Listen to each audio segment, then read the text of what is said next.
Fala galera, tudo bem? Bem-vindos a mais um episódio do nosso Desobediência Produtiva.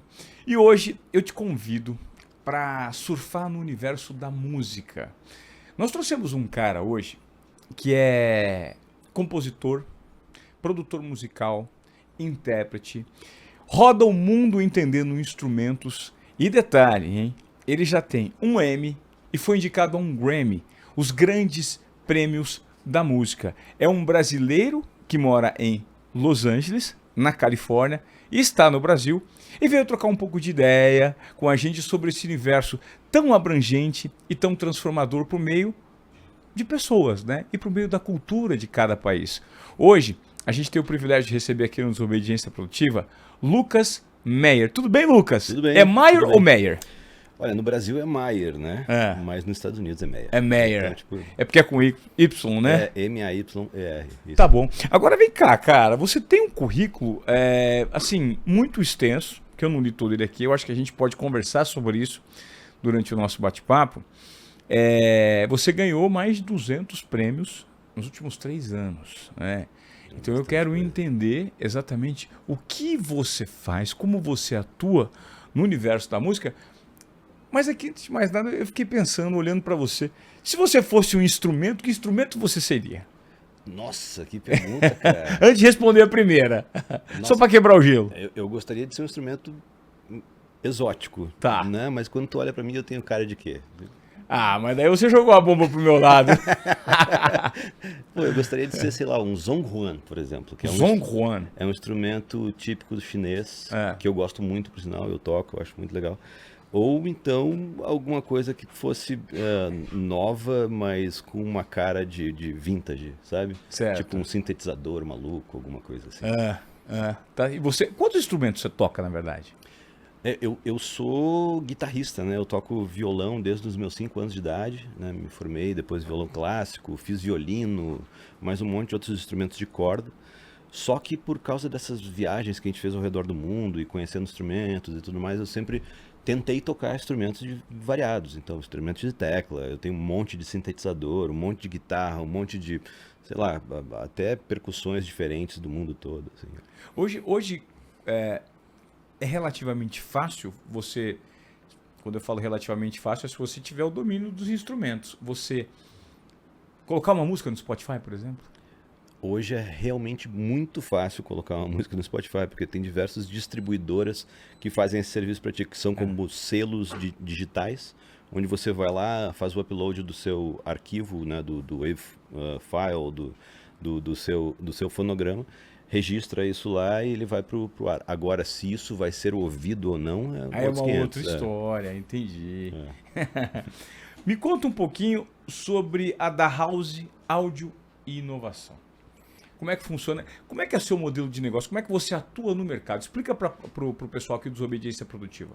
A da House, ela começou como uma produtora de áudio, ela era na minha casa, né? Uhum. E depois ela virou uma coisa que foi crescendo, crescendo. Eu tive que sair da casa, né? Logicamente, em São Paulo, porque ela foi tomando posse, né?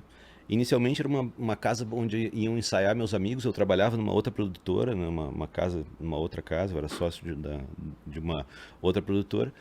E eu ficava com aquela coisa meio tipo, vamos gravar uns artistas, vamos gravar umas bandas, vamos gravar não sei o quê. Só que daí sempre chegava alguém pedindo um jingle, ou pedindo uma campanha publicitária, ou pedindo um disco, ou não sei o quê. E quando veio essa produtora foi tomando forma, foi crescendo, né? Até que minha mulher disse pra mim, vamos sair dessa casa, porque não dá pra gente morar aqui, onde fica cheio de gente. Então a casa de São Paulo, pelo menos, ela é meio que um centro cultural, onde vão pessoas desde publicitários até os mais diversos artistas, cineastas e tudo mais. E dessa união, né, cultural crescem diversos projetos, né? Nascem projetos muito legais, assim.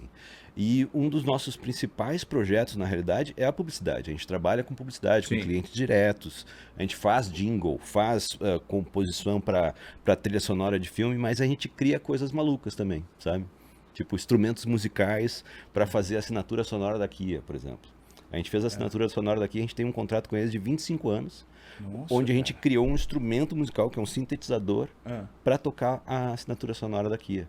E assim vai, a gente fica criando coisas malucas por causa dessa pluralidade de personagens assim dentro da E casa. de marcas que procuram. É. Qual que é o maior desafio, Lucas, de você ser um produtor musical num ambiente tão diverso? Eu acho que da mesma maneira que é desafiador, o que é o bônus é também o ônus, né? Porque é muito diverso, então tem mercado para todo mundo. Eu acho que tem mercado para todo mundo, mas acho que o principal desafio, assim, a parte mais complicada é você se reinventar, né? Você ser algo diferente do que o resto da galera propõe, né? Então, tipo, puta, qualquer produtora de áudio vai fazer uma trilha sonora para esse comercial. Aham. Mas qual a produtora de áudio que vai criar alguma coisa para essa trilha sonora ter uma storytelling? Perfeito. Né? Qual que vai a história atrás dessa trilha? A gente fez uma trilha, por exemplo, para um comercial que era para uma árvore que pedia asilo político na embaixada, porque ela era uma espécie em perigo, né? Era Em extinção. é um jatobá, assim. Ah, E daí o comercial era isso, e o principal pedido da agência de propaganda, que era a África na época, era que a gente fizesse uma trilha orquestral emocionante, né, para esse filme. E eu me lembro que a gente, na reunião, eu olhei assim pra galera e disse assim, cara, mas vocês querem uma orquestra? Mas a maioria dos instrumentos de orquestra é feito justamente de madeira. madeira. É. E daí a gente criou, em vez da gente tocar com violinos, a gente tocou com serrotes. Em vez de tocar com flautas, a gente tocou com copos cheios de água, assim, fazendo aquele som, né, Sim.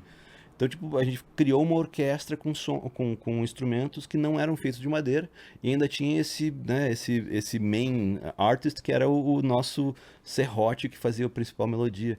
E daí, além da África ganhar diversos prêmios com esse projeto, que é fantástica a ideia, né, e a Hungry Man também, foi muito legal a ideia, a gente ganhou diversos prêmios musicais por causa da ideia, entendeu? E não era por causa da composição em si, mas por causa do storytelling atrás da composição. Composição. Por causa desse projeto, a gente ganhou 3 Grand Clio Music, que é um prêmio de publicidade muito famoso no mundo todo e tal, e é nos Estados Unidos. Aí eu fui para Nova York para receber os prêmios e tal, conhecer o pessoal e tudo mais, e daí não consegui sair dos Estados Unidos, abri uma produtora, eu fiquei por lá. O mercado lá é melhor para trabalhar isso? Lá tem mais oportunidade? No momento, eu acho que o mercado ele é mais acirrado, é mais difícil de você entrar. Mas quando você entra e você é bem recebido, e você conhece pessoas, e você começa a trabalhar e tudo mais, ele é mais recompensador. Monetariamente, né? Porque a gente está recebendo em dólar lá e Sim, tudo mais. sim. E também ele é um pouco mais organizado, sabe? Na forma de trabalho. As produtoras no Brasil, por exemplo, a gente faz a trilha sonora e daí a gente faz também o sound design daquele comercial. Então a gente faz os sonzinhos, os barulhos, né? O foley daquele comercial, grava a locução, mixa, faz tudo mais. Nos Estados Unidos, não, cada um faz uma parte. Então, um cara que faz a trilha faz uma coisa, o outro faz só o sound design, depois tem uma outra produtora que só mixa. Então, é uma coisa um pouquinho mais organizadinha, assim, dessa forma, sabe? Sim. E a gente consegue, por ter uma tradição brasileira de fazer tudo, a gente consegue pegar os 3 segmentos, entendeu? Então, tipo, é bem interessante. Hoje a sua produtora qual que é o tamanho da sua mão de obra? Você tem muita gente trabalhando com você? Porque, na verdade, você tem estúdio em 3 continentes, né? Quando você foi para os Estados Unidos, você passou a compor no mundo, né? Como é que é isso? Como é que é trabalhar no mundo, captando clientes no Brasil, fora do Brasil, e tendo essa pluralidade de mão de obra ou de novas tecnologias que surgem nesse mercado tão diverso? A gente teve muita gente, né? A gente era uma produtora inflada, grande e tudo mais. E há um tempo atrás eu comecei a analisar, ver como é que funcionam as principais, né? Até novas empresas do mundo, né? Tipo startups e tudo mais.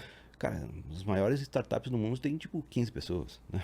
É bizarro, né? Sei lá, o Uber tinha 15 pessoas quando foi vendido. Sabe? Então, tipo, tem um monte de grandes startups que viram nesse formato. E daí eu tentei analisar como é que eu faria para sobreviver nesse mercado novo. Então, o que aconteceu? A gente foi dissolvendo, fazendo cada vez mais com que, por causa da pandemia, quando começou as pessoas ficar felizes em casa, a gente começou a dar mais liberdade para essas pessoas. Diz, cara, então é o seguinte, ó, você trabalha para nós, mas você pode trabalhar para qualquer pessoa. Tudo bem. Só que agora a gente não tem uma fidelidade. Então, o que acontece? A gente tem eu de sócio, o Silvio, que é o meu sócio no Brasil, que cuida de toda a produção no Brasil, a Carol, que também é minha sócia no Brasil, mais umas 3 ou 4 pessoas, né, que ficam na sede do Brasil. Aí tenho mais 2 sócios na Alemanha, que cuidam do estúdio da Alemanha, o Wonder e o Cassiano. Mais uma sócia nos Estados Unidos, e o resto tudo, que eram aquelas 20 e poucas pessoas, são todos eles freelancers agora. Perfeito. E a gente tem mais pessoas agora. Entendeu? Então eu tenho um cara que é, por exemplo, o Hans, que é um compositor de música erudita, que ele fica em Brixton, perto de Londres lá. E ele é um ótimo compositor. Só que trabalho de casa. E ele compõe só música orquestral. Então eu tenho um cara que compõe só música eletrônica, que é o Prola, por exemplo. Trabalha com um monte de gente de música eletrônica aqui.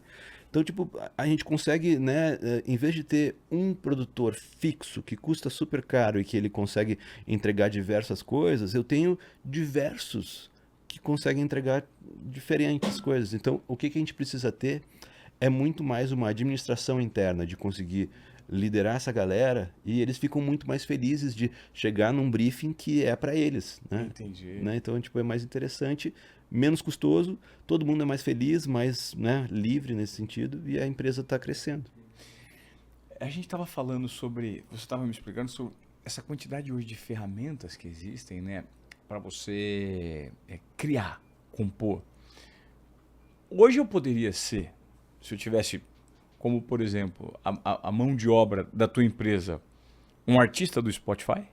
Claro, lógico. Isso, mesmo eu não sendo um bom cantor, eu sendo... Cara, o que tem de gente que não é bom cantor e que tá aí, né? Não é verdade? É verdade. Que usa esses não é sintetizador. Como é que você muda a voz? Como é que fala? O afinador, né? O autotune. Autotune, exatamente. É um dos principais, né? Uma das ferramentas que surgiram e que... Eu acho que hoje em dia o que mudou um pouco da década de 80, 90 e tal, é que antigamente a gente precisava ter um produto que o cara, além dele ser um personagem fantástico, além dele ter uma presença de palco, além dele ser, né, esse social media de hoje em dia, ele tinha que realmente chegar na nota afinada, né?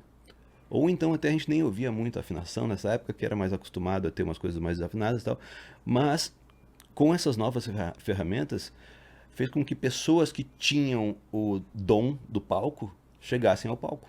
Né? Então, tu ia ser um ótimo cantor, por exemplo. Pô, tu se porta bem, tu fala bem na câmera. Eu fico super envergonhado, chegou aqui e já começou a falar com a câmera.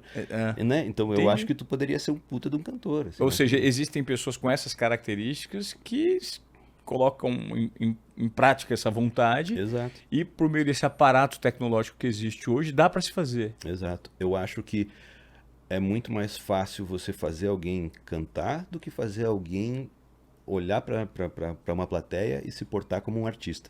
Entendi. Eu acho performar, né? Eu acho que o artista é uma coisa muito mais importante do que apenas a qualidade musical, melódica e etc. hoje em dia. O que é uma pena, mas, né, é o que acontece. Vamos falar um pouquinho dos seus projetos incríveis, que foram projetos premiados. Eu queria saber como é que nasceu a ideia do Uncensored Playlist.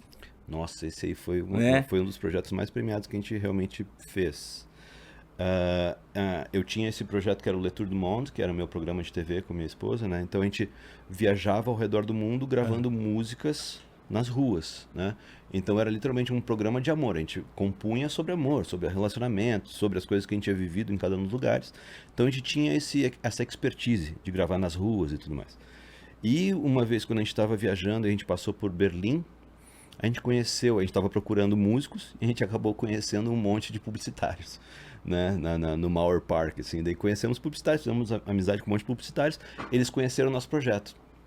Passaram-se anos, 2 anos depois, eu acho 1 ano e pouco depois, o Philipp Cury, que é um amigo meu que trabalhava na DDB de Berlim, que é uma agência de propaganda, me liga, cara, tem um projeto aqui que é a cara de vocês, eu queria que tu e a Iris fizessem. Eu queria que a Iris, minha esposa, fizesse a imagem e você fizesse a música e tal. Aí entrou o projeto para dar house, né? Logicamente todo mundo participou, compôs e tudo mais. Mas qual que era a ideia? a gente viajou por 5 países que tem uma censura absurda, Aham. né? E a gente tinha que pegar artigos que eram censurados nos jornais locais e na internet e tudo mais. Esses artigos que não eram veiculados lá, que não podiam parar por lá, de jornalistas que foram extraditados e etc. Aham. E transformar esses artigos em música. Porque tu não tinha como censurar os streamings.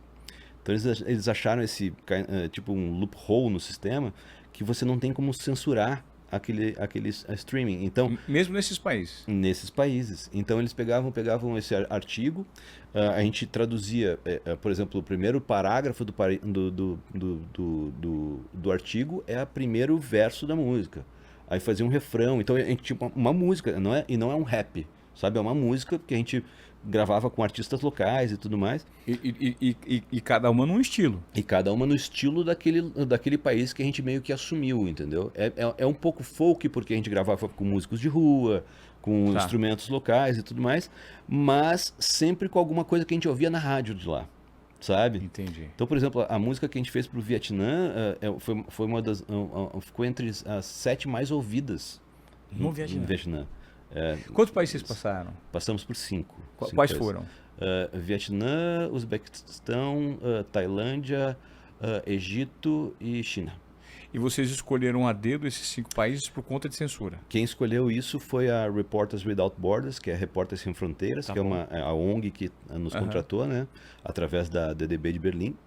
E eles escolheram esses países porque eles tinham artigos que eram censurados que eram muito pesados, sabe? Uau. São- Mas assim, artigo quando você diz muito pesados, pesados que por ponto? exemplo, uma criança, né, estava voltando para casa e era uma criança pobre e ele viu lá dinheiro dando sopa e ele foi lá e roubou esse dinheiro, né?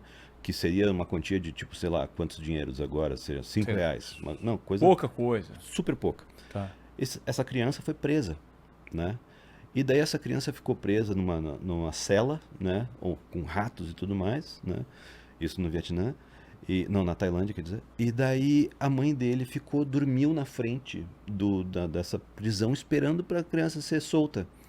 Aí durante a noite jogam a criança morta na frente da mãe, certo? E daí a mãe diz assim, ele morreu dentro da prisão. E os caras disseram, não, morreu quando caiu na rua.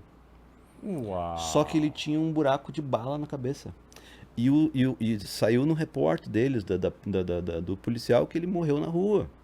Só que como é que ele tá com um buraco de bala na cabeça? Então, tipo, são diversas notícias, assim, que daí o jornalista escreveu e que não foi pra frente por causa da censura, entendeu? Puta, Então, cara, por que exemplo, legal, meu. se- Assim, que legal que você entra com essa ferramenta para denunciar esses absurdos. o Reporters Without Borders, eles realmente lutam por essa causa. Eles pegam jornalistas que estão sofrendo ameaça do governo ou ameaça de censura e tudo mais e importam eles para Berlim, sabe? Sim. Ajudam os caras Claro. expatriados e tudo mais. E é muito legal a causa, é muito bacana. A gente continuou trabalhando com eles depois. Depois desse projeto, a gente fez um outro que chamava como é que era? Uncensored Library, que era uma livraria, uma biblioteca Aham. de artigos censurados dentro do Minecraft. Então, não, do Roblox. Roblox ou Minecraft? Minecraft. E daí você podia entrar, crianças, entravam naquele lugar e conseguia ler todos os artigos sobre as coisas mais diversas. E eu fiquei assustado até quando eu fui nesse projeto, que a gente fez até uma música do lançamento, fizemos um monte de coisa do projeto para a DDB de Berlim. E quando eu entrei lá, tinha uma sala dentro dessa livraria, que era a sala do Brasil. E eu li diversos artigos censurados do Brasil. Eu disse, caramba, mas o Brasil não tem censura. Tem. Ainda hoje. Então, existe isso, né? Então, Uhum. é meio impressionante, assim, quando você não nota. E a coisa mais estranha é a diferença entre as censuras dos diversos países, assim. A gente estava no Egito, onde a censura é a flor da pele, né? Onde a gente ficava com medo o tempo inteiro da polícia. Então, a gente estava com uma câmera na mão e alguém botava a mão na câmera, nos confiscava a câmera. Confiscaram câmera, drone, microfone, E não dava nenhum tipo de satisfação. nenhum tipo de satisfação. E a gente estava errado, porque a gente estava sendo repórter. E lá é proibido. E daí, causa da Primavera Árabe, daqueles movimentos todos. Aham. E a gente ficou com muito medo, até que um dia a gente estava se correspondendo com um repórter e ele nos deu um feedback. Olha, a polícia está vendo nossos e-mails, por favor, mude, não contate mais comigo. Então você fica, sabe, com muito medo, assim. E a diferença entre cada um deles, assim, é muito bizarra. Qual foi o mais complexo? Você acabou de dizer que o Egito foi difícil. Egito foi muito difícil. Os outros, alguns outros que a gente viajou, a gente realmente parecia que a gente era turista, porque a gente não conseguia ver realmente a censura, então a gente estava meio visitando como turista. Mas alguns, como por exemplo a China, que era uma coisa que você dizia, não tem censura aqui, você não nota que tem censura. E a gente estava gravando uma cantora lá e ela falou para mim assim, Lucas, como é que eu faço para ver o programa de vocês? Eu disse, tem alguns episódios que estão no YouTube. Ela disse, como é que é o YouTube? Como assim, como é o YouTube? Ela, não entra aqui. Eu disse, claro, tem a censura. Ela disse, que censura? Então é tão disfarçado que a pessoa não notava que tinha uma censura lá. Então existe a censura à flor da pele e aquela censura, né, disfarçada como a censura da China. É porque as pessoas nasceram dentro daquele sistema e sequer sabem o que existe fora, né? Não existe. Não tem um elemento de comparação. Exatamente.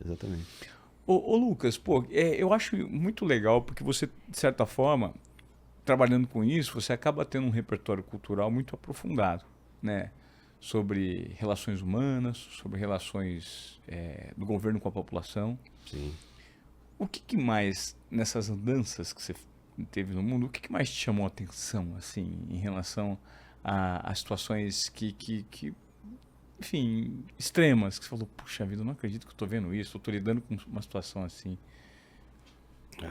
Eu acho que acho que a coisa mais pesada que a gente viu foi no Egito, logicamente, né? Mas diversas coisas sociais que a gente, né, se espanta, por exemplo, a gente olha o Egito quando a gente está chegando e a gente diz assim, caramba, mas aconteceu uma guerra enquanto eu estava viajando, porque todos os andares de cima dos prédios são destruídos, são todos eles destruídos. E eu disse assim, mas cara, peraí, não estava sabendo dessa guerra, o que aconteceu? Rolou um bombardeio, alguma coisa assim? Né, os prédios são todos amarelos, né, meio né, com aquela coisa meio, parece arenoso, assim, mas a parte de cima é destruída. Eu disse, por que é destruído? Aí tu vai andando, tu olha assim, um hotel lindo, sabe, fantástico, super tipo high-end, assim, com o último andar destruído. E a gente conversando com as pessoas, delas falando, não, é por causa de uma lei, que é o seguinte, você tem que pagar o IPTU do seu empreendimento, ou da sua casa, etc., se você está construindo, de não sei quantos %.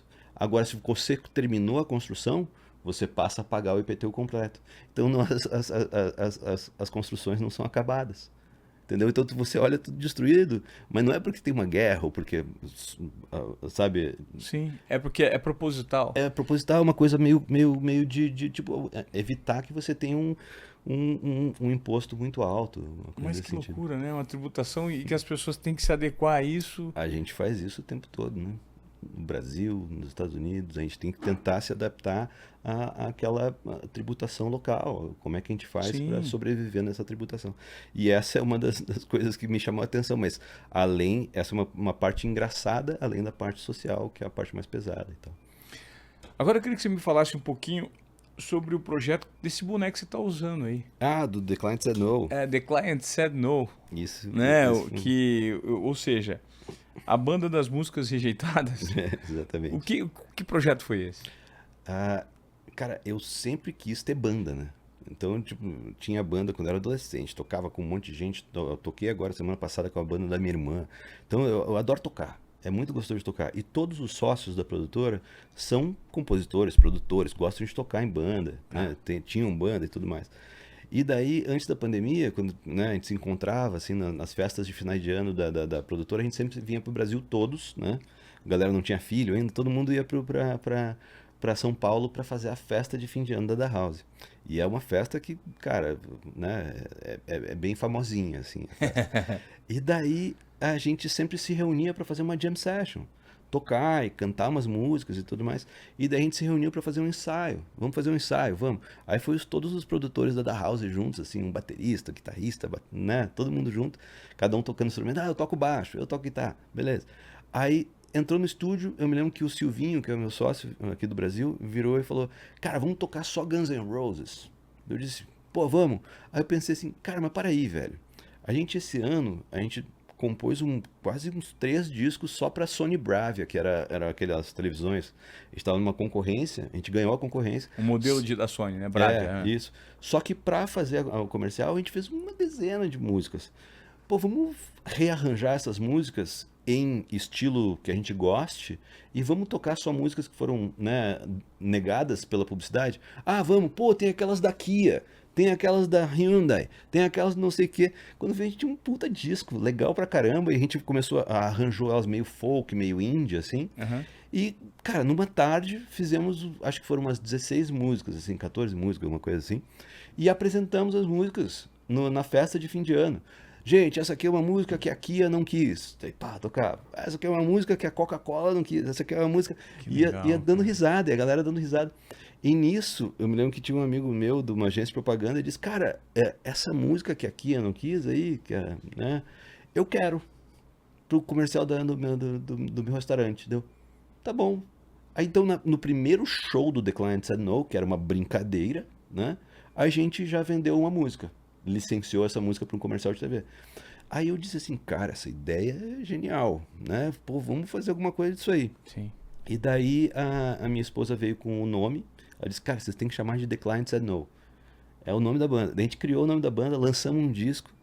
Aí fizemos uma parceria com a InOcean Berlim, que é uma agência de propaganda, para fazer toda a logotipia, fazer lançamento e tudo mais. E fizemos uma tour na Europa, tocando em agências de propaganda e mais nos venues em alguns lugares. E depois dessa primeira tour, que a gente terminou tocando no Festival de Cannes de Publicidade, né, no Cannes Lions, a gente vendeu todas as músicas no primeiro ano. Todas as músicas que tinham sido recusadas, a gente já estava nos comerciais. Então, cara, tem uma música que eu adoro, que chama Bones, do The Client Said No, que é o 5º ano que ela é licenciada para a mesma campanha de um supermercado que chama Aldi, que é tipo um Oxxo da Europa. Sei. Então, tipo, funcionou pra caramba. Cara, mas aí você começa a falar dessas músicas, eu fico enlouquecido porque eu também sou músico, eu sou sonoro, eu gosto. Como é que a gente ouve? Você tem aí? A gente pode colocar aqui? Tem no Spotify, Tem é no só botar Spotify? play. Vamos dar play no Spotify. Tem essa música no Spotify? Tem, chama Bones. Bota aí, The Client Said No Bones. Vamos lá, vamos ver agora. Era pra um comercial de Kia. Não foi aprovada essa aí, foi aprovada a outra, mas essa aí eu adoro. Pera aí, vamos ver aqui. Maravilhoso, Spotify. O cara vai botar Bones. Bones. Client Said No. Aqui, ó.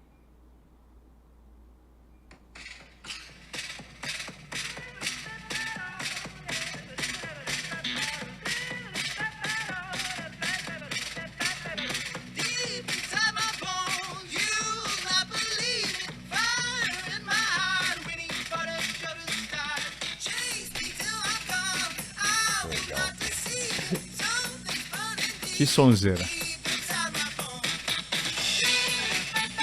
Nossa, que música legal, cara.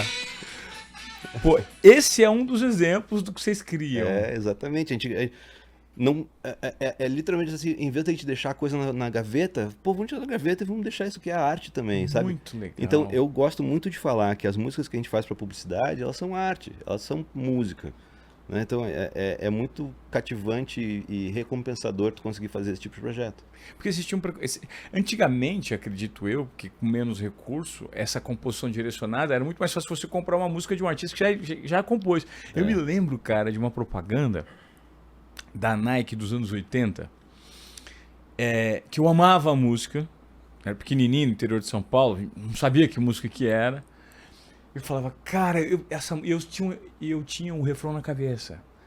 Eu falei, cara, que música que é essa? Que música é essa? Que música é essa? E um dia... onde foi? Eu ouvi... as ferramentas de pesquisa, o SoundHound, Shazam, me deram. Eu ouvi tocando na TV e falei assim, essa música eu procuro décadas. Aí eu fui descobrir que a música era Instant Karma, do John Lennon. Pô, demais, né? E a propaganda era uma propaganda do Air Jordan. Nossa, quando lançou. Sim. O Air Jordan lá, final dos anos 80, anos 90, aquela coisa toda, né? Do Michael Jordan explodindo. E aí o refrão é Here we go. Não. Now we all shine on. Here we all shine. Like the moon and the sun and the sky. E isso ficou na minha cabeça. Eu fico imaginando a quantidade de pessoas que hoje têm no imaginário a música feita sob medida para um comercial e que ela viraliza e vira um monstro, né? Mas ao mesmo tempo, é engraçado isso, porque a gente tinha esse pensamento de que foi pro comercial, viralizou, né? A gente pensa isso, né? Só que eu já tive muitas músicas em comerciais, mundiais, assim, gigantes e tudo mais, que não viralizam. Por quê? Porque a gente está vivendo um momento que para viralizar tem que ter a dancinha do TikTok também. A gente precisa ter esse artista, essa cara lançando essas músicas e fazendo também a parte do social media. Não é apenas lançar aquela música que ela vai fazer sucesso. Nossa. Então a gente já lançou algumas músicas que a gente fez uns comerciais fantásticos, assim, que eram com umas, né, cantoras muito, muito legais e tudo mais, que acaba que tipo chega num número e meio que para. Porque a gente depende muito mais hoje em dia daquilo que eu falei no início da nossa entrevista, que é do artista, né? Então a gente precisa dessa persona, né? Desse personagem que gosta de fazer a dancinha do TikTok, ou então ele é muito mais, ele fala mais, ou ele, né, ele tem essa desenvoltura nesse sentido. Então a coisa de fazer o sonho, de achar que com uma música num comercial você vai explodir, isso já não acontece mais. É muito doido você me explicar isso, porque isso me remete a um exemplo prático que nós temos no Brasil. Você provavelmente deve conhecer quem é a Virgínia.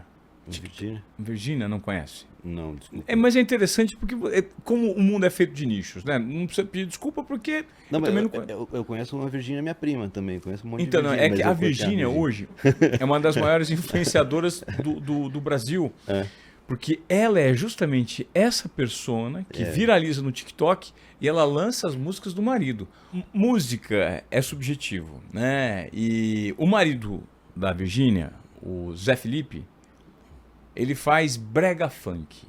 E muito do que ele faz explode porque ela por conta viraliza. Da roupagem que ela dá no TikTok viraliza. Então assim, todo mundo fica esperando nos lançamentos dele a dancinha dela e o negócio viraliza. Ah, entendi. Mas para você ter noção, é tão absurdo o nível de penetração que ela tem, que ela lança marcas aqui no Brasil de maquiagem e produtos e vende assim 20, 30, 40 milhões numa noite, em 12 horas, né? De tanta penetração. Então, esse tipo de potencial faz com que, inclusive, a música possa ser um produto de sucesso. Então, talvez seja muito mais importante você ter alguém influencer no TikTok do que você despontar num comercial de TV. Até porque comercial de TV, de certa forma, é commodity, se você analisar, né? E um influenciador com esse calibre não é. É difícil você encontrar. Muito interessante essa. Agora me fala um pouquinho sobre o que você acha do funk no Brasil e esse movimento tão forte, tão enraizado na periferia, nos morros, com letras que geram debates na sociedade, contestação. Olha, eu tenho uma filha de 11 anos, vai fazer 12 agora. Eu já posso considerar que a Mel tem 12. Tem muito funk pesadão que eu não gostaria que ela ouvisse, mas ao mesmo tempo, como é que você faz essa... Isso faz parte de um movimento na sociedade, né? Como é que a música lida com isso? E a nossa participação, até né, como pai, de censurar é mais complicado, né? Claro. Se tu proibir é pior ainda. Então... Né? Eu realmente... Primeiro, eu não tenho filhos, né? Então, para mim, a minha visão é muito mais musical, assim. Eu acho que tem muita coisa interessante, né, de funk carioca sendo criado. A galera dos meus amigos lá do Tropiquilas, que produzem funk carioca de uma forma mais funk, sonora e musical, né? E, cara, quando eu cheguei no Brasil agora há pouco, né, não, acho que foi em dezembro, eu vim pra cá visitar e tal, e daí um amigo meu chegou pra mim assim, vamos fazer um disco de funk. E eu disse, cara, vamos, o que é? Vamos fazer. Aí ele me mostrou que as coisas que mais estão bombando agora. E eu achei tão estranho e diferente e interessante. Porque, cara, as pessoas elas querem sentir o que elas estavam sentindo no baile. E o que elas sentiam no baile? Que estava saturando o som das caixas e estava podre o som. Então fica, sabe, essa distorção, aquelas... som sem qualidade mesmo que tava. Por quê? Porque, tipo, os caras atocham o volume na mesa de som e distorcem as caixas. Então, disso, de uma coisa que é tipo dessa nostalgia, dessa vontade de estar no baile, nasce um novo estilo. Né? E todos os estilos nasceram desse tipo de coisa, de vivências de alguns né, artistas e tudo mais. Então, a parte de o que você acha do funk, ou o que você acha do funk, não é uma coisa que eu devo, né, Sim. criticar ou achar ruim ou bom. Ou bom. Eu acho fantástico que as pessoas estão vivendo coisas e criando coisas. Né? Então, exatamente o que aconteceu com a gente com o The Client Said No foi o que aconteceu com o funk carioca quando os caras criaram o funk, porque eles começaram a ouvir as coisas que queriam ouvir o que estava no baile. Então, eles só botavam um volume máximo, ficava aquele som Sim. podre, e lembra o baile. Então, Porque de certa forma, se você emite um juízo de valor, ou você faz algum julgamento, você está classificando e de certa forma você está separando que, de acordo com a sua posição e a sua lente, é bom ou é ruim. Nós não temos direito, porque tudo é arte, né? Exatamente. E quando você emite uma opinião sobre se essa arte não vale, você de certa forma está censurando, né? Exatamente. Aí é o que a gente está lutando contra. Exatamente. Pô, que legal. É bom ter esse tipo de... Porque você conseguiu explicar de uma maneira tão empática, né? Isso significa muito o nível de importância de representatividade de um nicho da sociedade. Se para você não serve, você não pode invalidar necessariamente o que está acontecendo porque vai contra o seu gosto ou contra os seus preceitos, né? Eu acho que a pergunta é qual o gênero musical que tu gosta, né? Uhum. O que você gosta de ouvir, né? Agora, tipo, o que você acha do funk é esperar que o cara vai falar que, tipo, não gosta, tá ligado? Sim, Né? sim. Então, eu não digo que eu não gosto do funk, mas eu adoro um jazz. Perfeito. É o seu estilo musical. Se eu vou ouvir alguma coisa em casa, ou é jazz, ou bossa nova. Então fica desde de Chet Baker até João Bosco, sabe? Umas coisas Sim. nessa área, assim. João Gilberto também. João Gilberto. Sim, Vinícius, Tom, exato. Toquinho. Aí eu fico mais pros americanos, mas sim, Tá. tem bastante coisa assim. Legal. Bom, vamos continuar falando. Me fala um pouquinho do seu M, cara. Pô, isso foi uma fantástica. Pô, como é que eu deixei esse papo passar depois de meia hora de conversa? Nossa, não, é importante e realmente único, assim. Uhum. Porque nasceu da publicidade também. Né? Então, eu fui convidado pela FCB de Nova York. Novamente, foi uma ideia que era o seguinte, cara, o que tu pode contribuir nesse projeto? Eles tinham um projeto que é o seguinte, tem um cara que é o Cameron Black, né? Que ele é deficiente visual, e o sonho dele era ser narrador de jogo de basquete, ou de esportes, porque o pai dele, cara, quando eles iam assistir, ou ouvir, né, o jogo na TV, o pai dele botava tipo, um campinho na mão dele e ficava assim, ó, fazendo as posições do jogo enquanto ele estava narrando pro filho.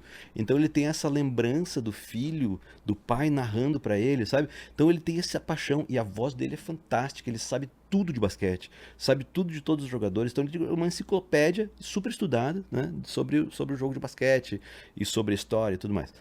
E daí ele queria narrar o jogo. Porque ele consegue, porque tipo, se ele ficar aqui, ele fica sabendo o que está acontecendo, fica falando, não, porque agora eu não sei qual jogador é muito mais não sei o que, não sei o que. Então, qual que era o desafio? Era criar uma linguagem para que o Cameron Black conseguisse entender o jogo tão rápido que ele pudesse realmente narrar o jogo. E essa linguagem, ela não podia interferir na forma dele contar. Então, tu não pode ficar simplesmente uma pessoa com um ponto contando para ele o que está acontecendo. Então, se perde. Era o tato. Então, além do tato, tudo, a gente criou para ele uma biblioteca de sons. Né? Primeiro a ideia foi essa, como é que tu pode contribuir? Eu me lembro que quem me ligou foi o Thomas Mori, que é um cara fantástico lá da FCB de Nova York, com essa ideia, me contou, eu disse, cara, eu posso contribuir com alguma coisa, deixa eu ver com alguma coisa. Daí eu vim com a ideia de gravar sons em binaural, em VR, né, tipo 360, dentro da quadra de basquete. Só que quando eu tive essa ideia, eu disse assim, cara, que legal. Só que eu não pensei que eu tinha que gravar todos os sons de todas as jogadas, em todas as posições da quadra, com um microfone em todas as posições da quadra. Eu fiquei dias e dias dentro de uma quadra de basquete com jogadores profissionais fazendo movimentos, alley-oop, tipo, né, bandeja, não sei o quê, e botava o microfone um pouquinho mais separado. Ou seja, você simulava situações que aconteciam, captava o áudio ambiente disso. Em 360 graus. Em 360. Então o que acontece? O Cameron, ele bota o fone de ouvido, ele sente como se ele estivesse no meio da quadra. E ele sente como se as pessoas estivessem correndo ao redor dele. E ele consegue reconhecer, através desses sons, aonde está cada um. Mas por É que, bizarro. mas ele consegue reconhecer porque ele tem a 300. parte auditiva muito bem Exato. desenvolvida. E ele é muito cabeça. Ele sabe exatamente o que está acontecendo pelos sons. E daí o que acontece? Cada vez que tinha, por exemplo, uma cesta de 3, tinha, além do som, né, repetido, esse som assim, tinha mais um pipi, né, que dizia que era de 3. Sim. Ou piu, que era tipo para fora. Então a gente desenvolveu uma linguagem que ele foi treinando e entendendo essa linguagem como se ele estivesse vendo o jogo, cara. Era bizarro. E daí a FCB desenvolveu uma espécie de uma câmera que filma o jogo, e a câmera reproduz todos os movimentos dos caras com esse áudio no ouvido dele. Então ele tem esse áudio no ouvido dele, mais como é que chama? Como é que fala em português lá? Aquele Braille? Braille.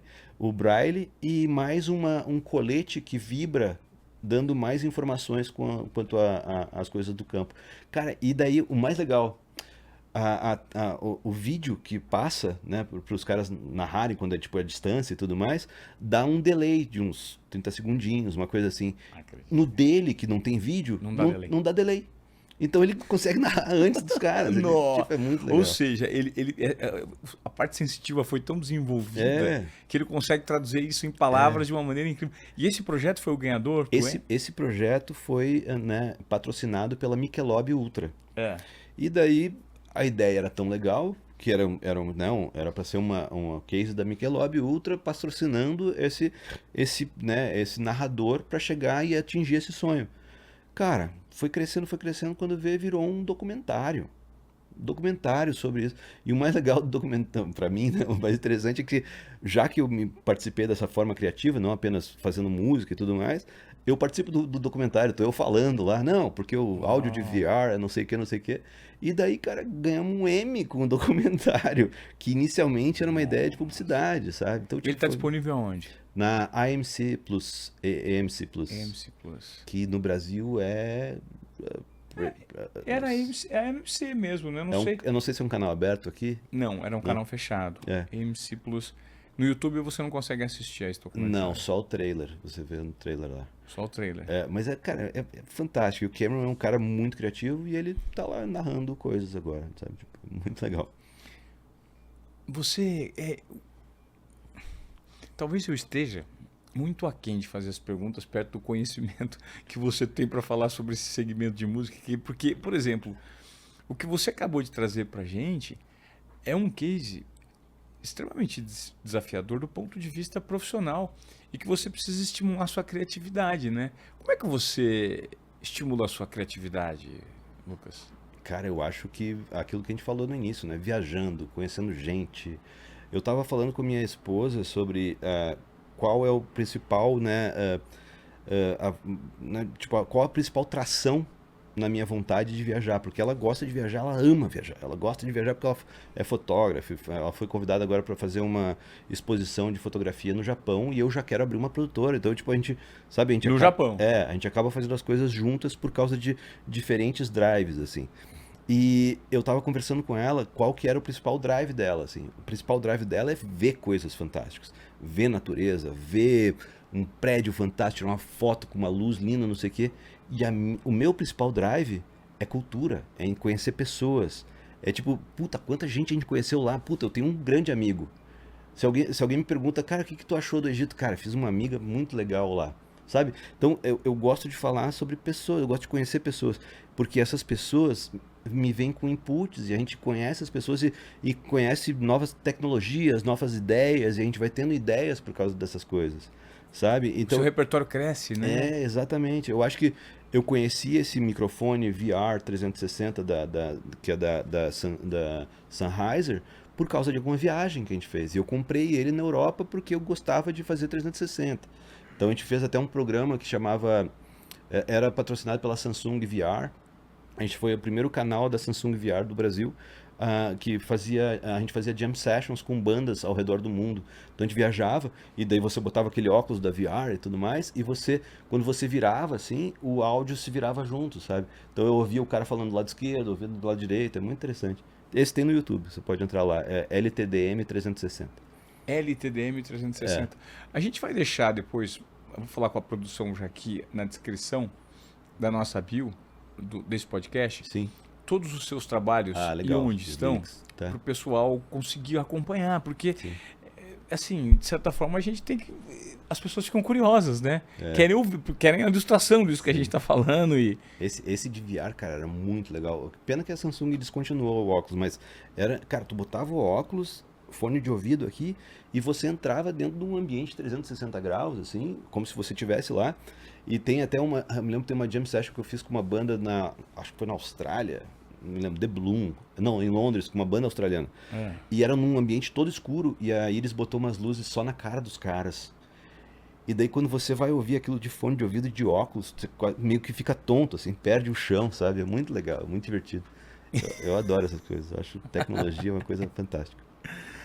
Você estava contando, você começou a falar de um projeto que você tem, acho que no Discovery Channel, um projeto que você rodou com a sua esposa, em que vocês se desafiavam. A gente teve esse projeto a gente gravou durante 3 anos e ficou no Discovery World na América Latina por 5 anos e na TLC no Brasil por 3 anos. 3 anos. Mas a gente descontinuou ele, parou ele por causa da pandemia, né? A gente tinha feito um projeto depois que era com a Firestone, né? Onde a gente viajou o Brasil inteiro. O projeto chama Som das Estradas. Então, em cada canto do país a gente tinha que encontrar músicos, gravar uma música e tal. Esse está no canal da Firestone no YouTube e tal. E a gente tinha fechado, né, de renegociar e fazer com a VML Brasil até, de continuar o projeto. Né? A gente tinha uma conversa para, tipo assim, março, para fechar o contrato em março, assim, para a gente fazer a América Latina inteira de carro. E daí, Covid fechou tudo e a gente ficou no Brasil preso. E daí eu acho que eu não vejo como uma coisa negativa criativamente o que aconteceu nesse momento, porque a gente realmente se olhou para outros lados e criou outras coisas, né?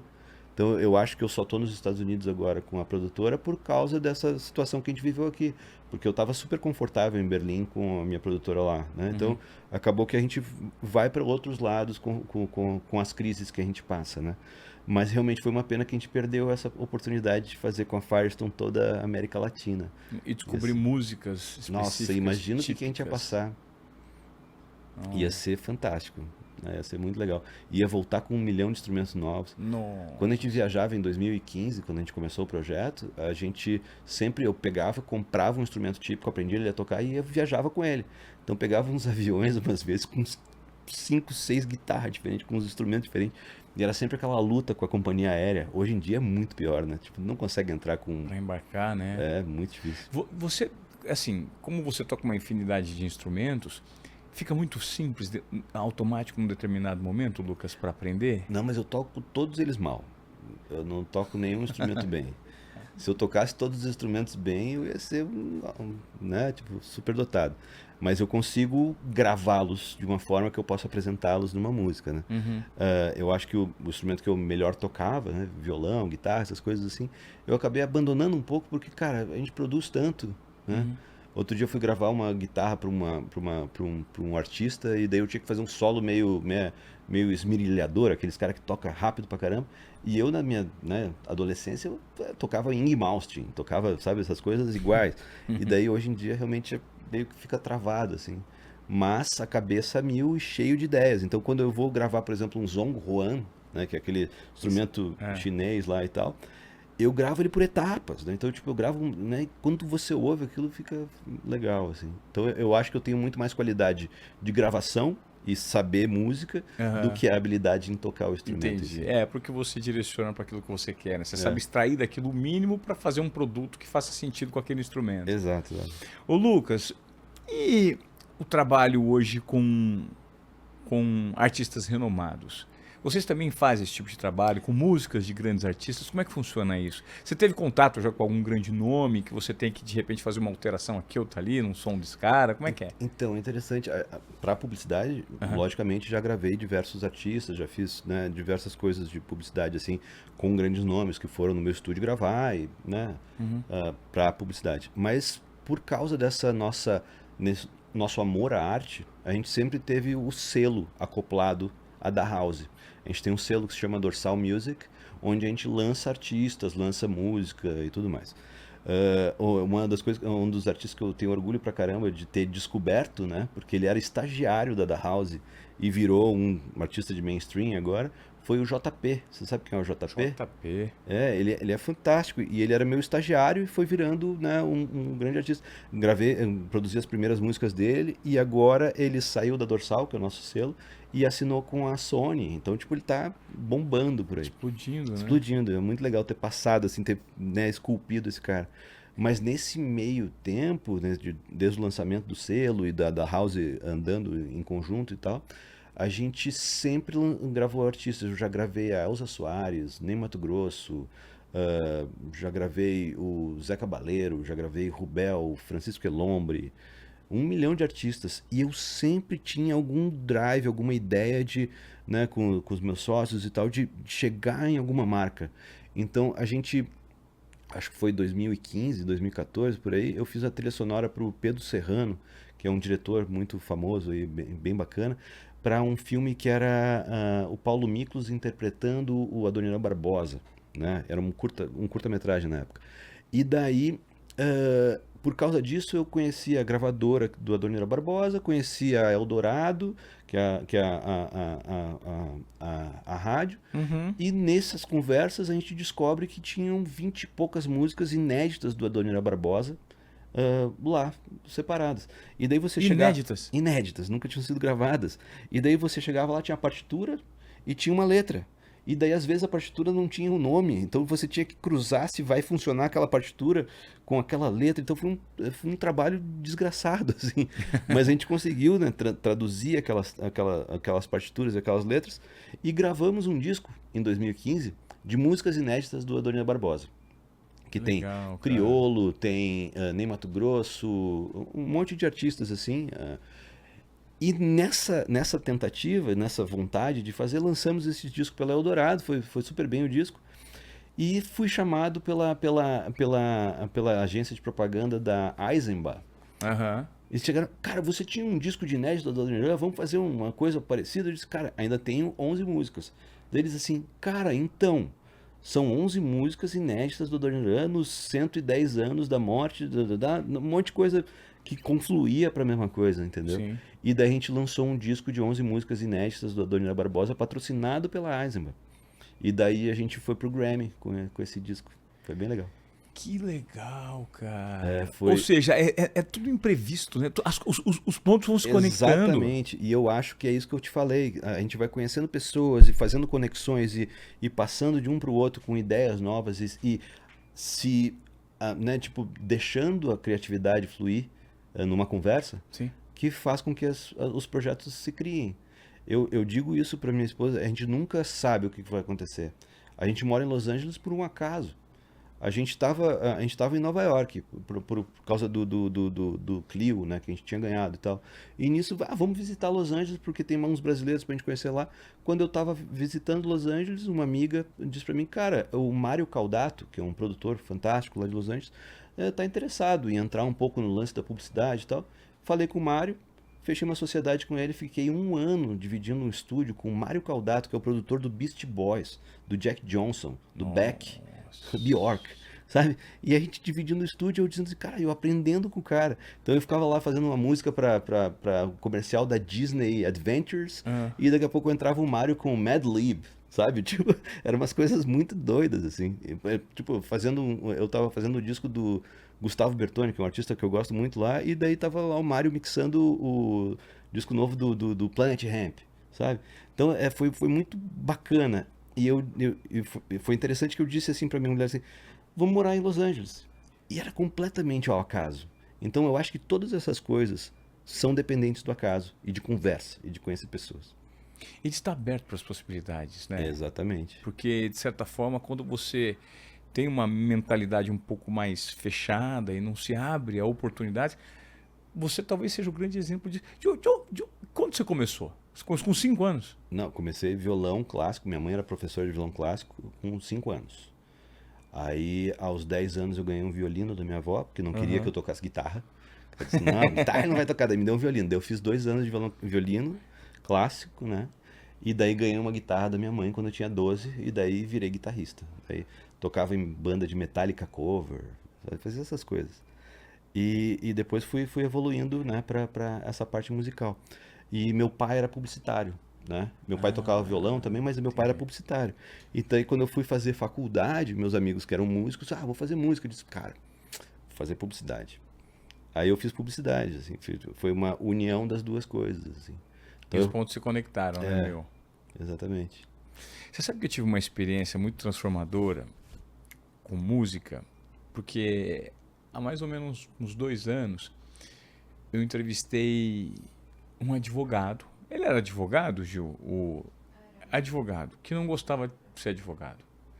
E ele descobriu que a paixão da vida dele era a música, né? E ele começou, por meio de um trabalho voluntário, usar a música como estímulo para crianças autistas, numa organização bonito, específica e tudo mais. Muito bem. Só que ele queria viver da música, ele não queria só trabalhar, ele queria ter um trabalho voluntário, não queria ser mais advogado. E ele formatou um projeto em que ele coloca num estúdio até 30 pessoas, a partir de 4, 5 pessoas ele coloca no estúdio, pessoas que nunca tiveram contato com nenhum instrumento musical, nunca tiveram nenhum instrumento musical. Nunca tocaram guitarra, bateria, nada. Nunca cantaram. E ele faz em um único dia as pessoas comporem tocarem uma música incrível. Pra caramba. Muito legal. E a gente passou por isso, não acredito. A empresa dele chama Blackbird. Que legal. E ele estava explicando o que existia por trás disso. E aí eu falei assim, eu preciso necessariamente passar por uma experiência dessa junto com o meu time. E daí tu gravou a coisa com nós fomos, fizemos. Cara, é incrível como as pessoas se descobrem na música. É muito legal. Foi uma das experiências mais incríveis que eu fiz. Nós passamos 8 horas. E no final das 8 horas, nós tocamos It's My Life do Bon Jovi. It's my life, it's now. Então tinha teclado, vocal, baixo, guitarra, com pessoas que nunca tinham tocado. Então, assim, minha irmã que nunca tocando teclado, Giovana na bateria. E se descobriu que ia fazer aula de bateria. Então, isso é um exemplo de como a arte e a música, ela não é exclusiva. Ela é inclusiva e ela é libertadora, né, Exato, Lucas? Exato. Faz um bem, né? Faz um bem danado. Agora, deixa eu te perguntar aqui, hoje, sua visão, essa lente privilegiada de rodar muito, viajar demais e trabalhar nesse segmento, qual talvez seja o estilo musical ou artista no Brasil que você acredita que poderia ter mais visibilidade, assim? O que te agrada aqui no Brasil? Cara, a gente tá lançando agora diversas promessas nossas, né? A gente gosta de muita gente que a gente tá lançando. Eu acho que eu peco um pouco na cultura musical local, porque eu realmente eu ouço o meu jazzinho em casa, né? Mas eu gostaria de saber um pouco mais, porque as coisas que eu conheço são as coisas que chegam até mim. Então eu gosto muito do trabalho que eu estou fazendo agora com a Tig Triste, que é a banda da minha irmã, que a gente vai lançar. A gente está lançando também um trabalho que é muito legal, que é do... Tig Triste. Tig Triste, mas é difícil falar, cara. É difícil, mas é muito legal porque esse é o desafio deles. O guitarrista que é uma dupla, né? A guitarrista que é a dupla dela é o Rafa, que é o guitarrista de uma banda que chama Far From Alaska, que é uma banda famosa e tal. E eles se uniram para fazer esse projeto que é muito legal. Eles foram gravar agora em Los Angeles e tal. Eu produzi também o Gustavo Bertoni, que é um cara que eu gosto pra caramba, que é uma coisa mais folk, assim, mais calma e tudo mais. Mas, cara, tem diversos artistas que a gente tá lançando na Dorsal agora que vão bombar. Porque o João Davi, que é o cara que entrou agora como nosso A&R, que é o cara que coordena o repertório e tudo mais, já chegou com 1 milhão de artistas. Ele apresenta um projeto naquele canal Bis. Como é que é o nome do projeto dele? O Replay. Replay. O João Davi apresenta um projeto que chama Replay. E agora ele está fazendo uma regravação do Da Lama ao Caos, do Chico Science, com diversos artistas. Então ele conhece muita gente. Então ele está trazendo uma galera fantástica, assim. Que legal. Fantástica. Qual que é a música, Lucas, que, assim, todo mundo tem um repertório favorito, o seu é o jazz, é um estilo favorito do seu jazz, mas qual que é a música que você mais ouviu no fone de ouvido, cara? Tem umas duas ou três aí? Cara, mas é sempre jazz, né? Eu acho que a música que eu mais ouvi na vida é But Not For Me, do Chet Baker, porque era o meu toque de celular e eu não conseguia tirar ela do toque de celular. Tá, vamos ouvir Então, aqui agora. Putz, não faça isso. É pam, para, pam, parará, tan, taran, tan, tararara. Peraí. Aqui, ó.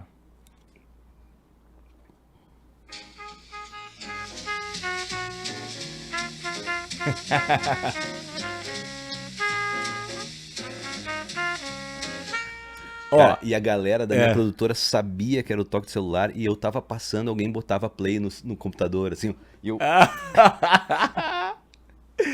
Deixa eu te perguntar aqui agora umas perguntas rapidinhas, tá? Que eu elaborei pra gente fazer.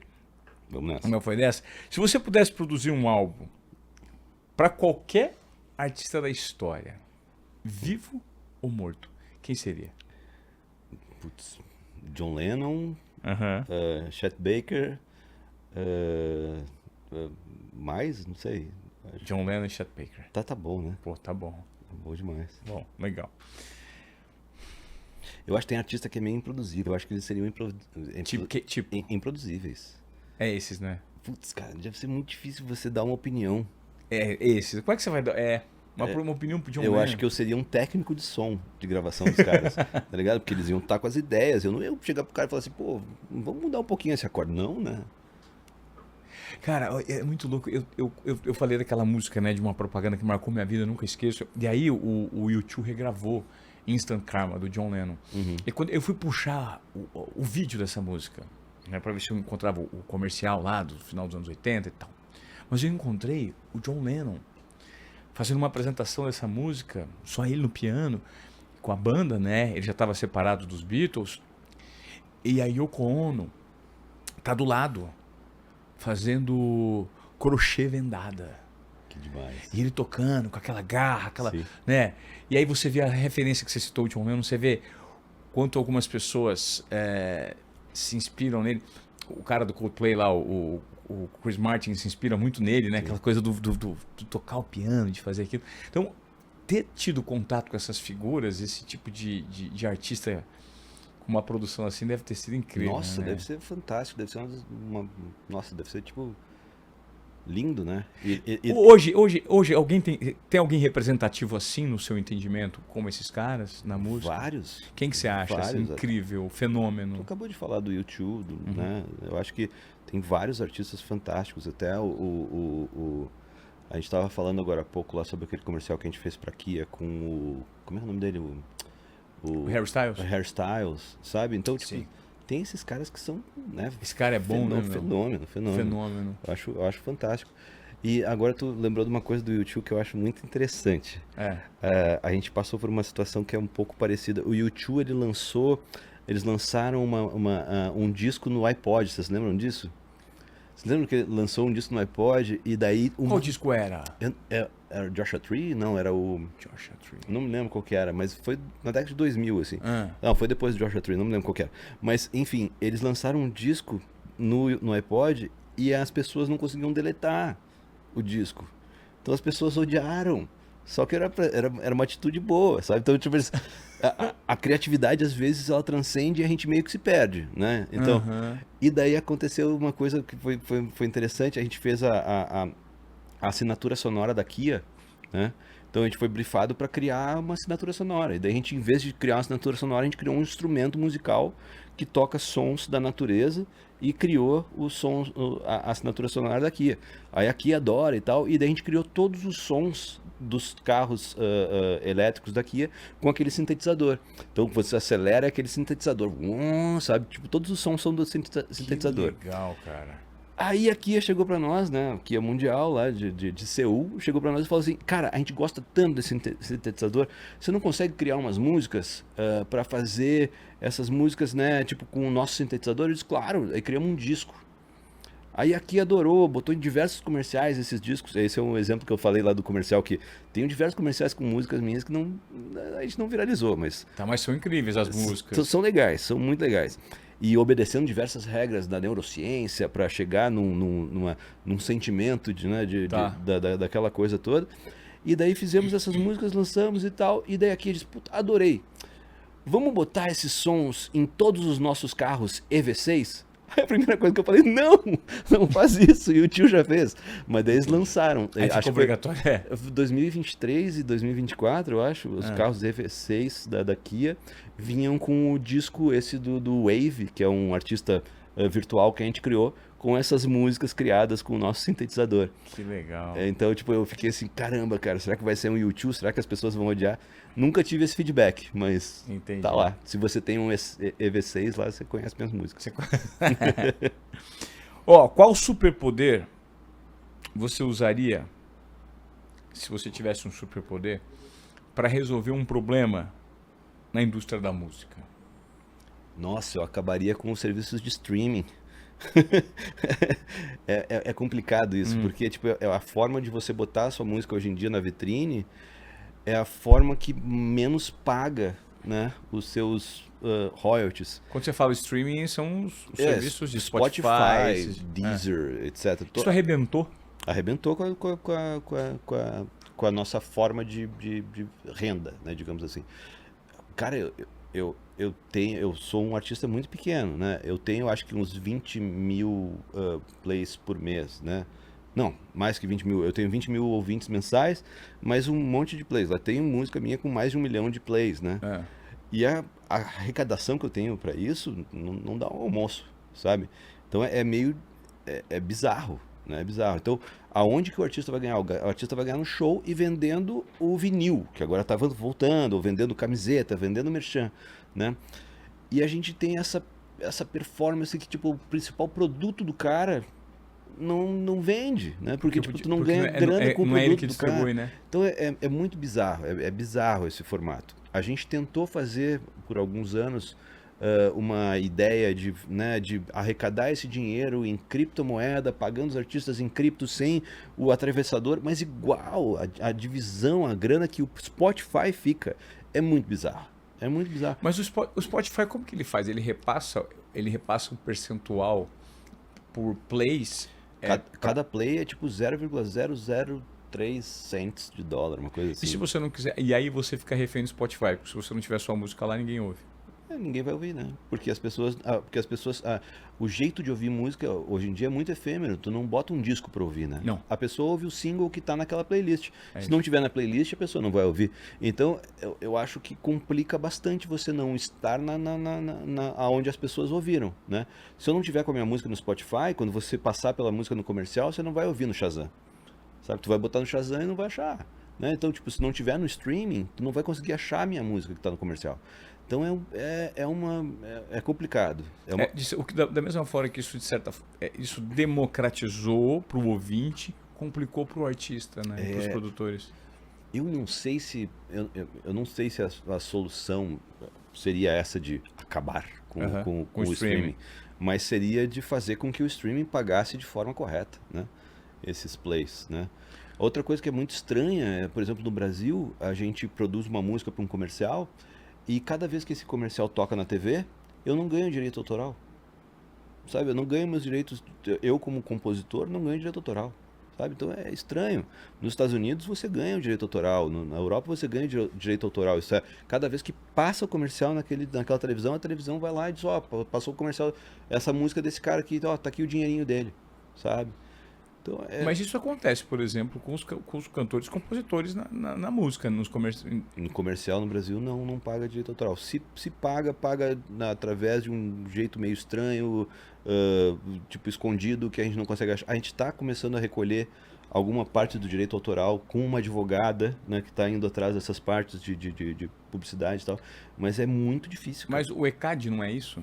O ECAD ele é o cara que recolhe, né, a entidade que recolhe sobre reproduções do fonograma né, público, né, reproduções públicas do fonograma. Então, por exemplo, tocou no Rock in Rio, no intervalo entre uma música e outra, tocou a minha música lá.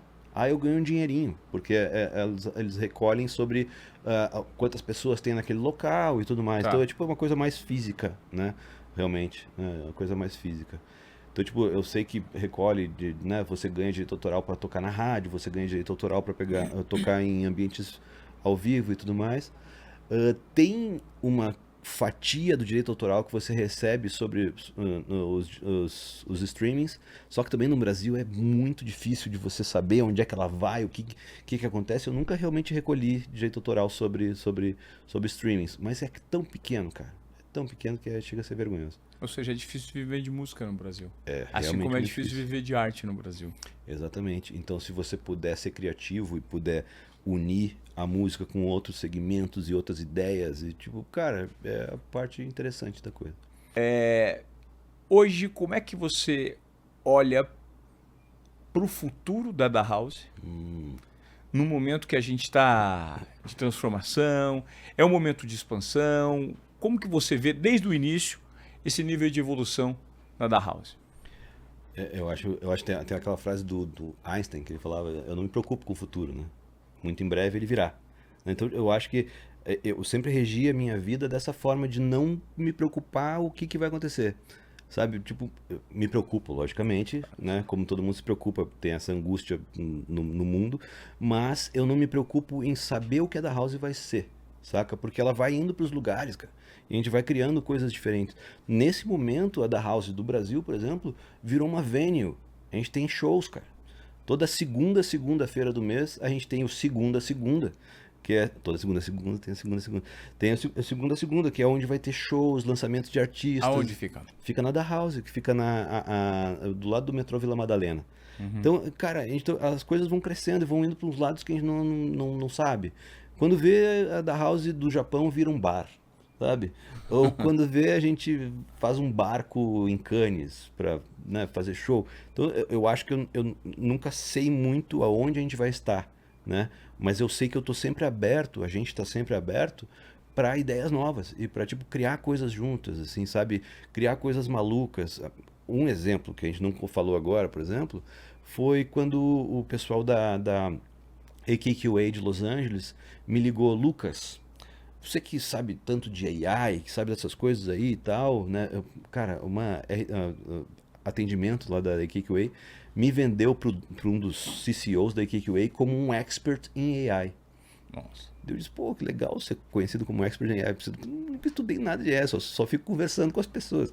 E daí ele chegou assim: cara, a gente precisa criar alguma coisa ligado a AI e música e tudo mais para Coca-Cola, que está com agora esse novo segmento de AI e criatividade e tudo mais. Daí eu disse: cara, vamos criar alguma coisa. Daí eu criei uma ideia que era junto com a KQA lá, que é uma garrafinha de Coca-Cola que ela sintetiza todos os sons da Coca-Cola. Isso é o ps, o psh, o sh, sabe esses sons da Coca-Cola, sons originários dela, em um instrumento musical. Então ele usa como base essa análise desse waveform que cria da soma que você faz e cria com um AI um instrumento que você pode tocar. E cara, é uma garrafinha, velho, que você pode tocar, assim, é muito legal e vai começar a ser vendida ano que vem. Então os caras já estão na fábrica. Então eu fico muito imaginando se você entra do MoMA, sabe aquelas coisas que você vai comprar uma coisinha da Coca-Cola? Sim. Daí você olha, tem um instrumento musical que a gente criou, que é um AI criado dentro da... E todas essas coisas, como a gente estava falando, que eu não penso no que a gente vem a criar, nascem por causa desse tipo de oportunidade, por esse tipo de conexão, por esse tipo de estar aberto para que as coisas aconteçam. Então quando a gente fala assim, onde é que a da House vai estar daqui a pouco? Não tenho nem ideia, eu prefiro não saber. Legal. Você sabe que você dá uma lição muito visceral aqui pro nosso público do Desobediência Produtiva, porque aqui nós temos como objetivo trazer pessoas que pensam fora da caixa, para gerar algum tipo de insight, transformação, para quem está acompanhando e colocar em prática. Eu acho que, além de toda a sua história, os exemplos que você trouxe, o que de mais rico fica é justamente você estar aberto para o que pode acontecer e pelas oportunidades que surgem aleatoriamente. Então, o fato de você navegar com liberdade por vários assuntos faz com que você, de certa forma, performe, por meio de espontaneidade, a sua melhor versão. Não é isso? Pô, não sei, fiquei orgulhoso agora de mim mesmo depois disso aí. Não, eu acho que eu acho Não que é? sim, É muito cara. legal. Pô, me elogia mais, adorei. Não, é muito legal porque assim, são projetos que você não tinha planejado, organizado, uma estratégia específica, você só vai, Sim. né? Inclusive eu tenho isso tatuado aqui mesmo, só vai.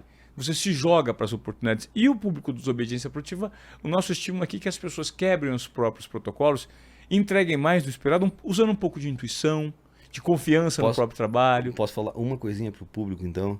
Uma das coisas que eu mais tive dificuldade de fazer na minha vida foi um business plan. Porque a gente tinha que planejar o que ia chegar naquele momento. E daí você dizia assim, e o planejamento é tanto, e quanto que vai chegar em um faturamento?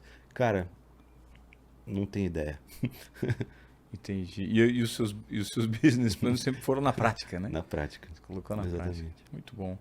Pô, Lucas, eu gostaria muito de agradecer sua participação aqui no Obrigado. Desobediência Produtiva, mas antes eu gostaria de pedir para você que veio até aqui, se inscreva no nosso canal. É muito importante que esse tipo de conteúdo, se você curtiu até aqui, ele por meio do boca a boca, da sua indicação, ele chegue em mais pessoas para gerar insights, transformação, questionamentos. É algo muito importante hoje em dia e a gente faz esse podcast com muito amor e carinho. Bom, eu gostaria então antes de agradecer o pessoal da Irim Marketing, que coloca toda a estrutura aqui, o pessoal que está por trás das câmeras, cortando, editando, captando, produzindo o nosso podcast. O pessoal da Irim Marketing é fundamental nesse trabalho e também é o Grupo Pomin, que é o nosso host aqui do podcast Desobediência Produtiva. Nós temos um presente para você, Lucas, antes de terminar, que é o presente da sua agência. Personalizado, tá? Pode entrar aqui, querida. Isso. Personalizado, tá? A sua agência é a responsável por personalizar. Que legal. Tem meu nome. Exatamente. Esses presentes especiais para você que eventualmente queira contratar nossa parceira aqui, sua agência no Desobediência Produtiva. Olha aí, mostra pro pessoal. Com o seu nome. Com o meu nome. É isso aí. Que legal. Cara, olha só, vou até fazer academia agora com isso aqui, ó. É isso aí. Demais. Sua academia com foninho no ouvido. Demais. Né? É isso aí. Muito prazer. Pô, Obrigado. eu que agradeço, meu irmão. Obrigado.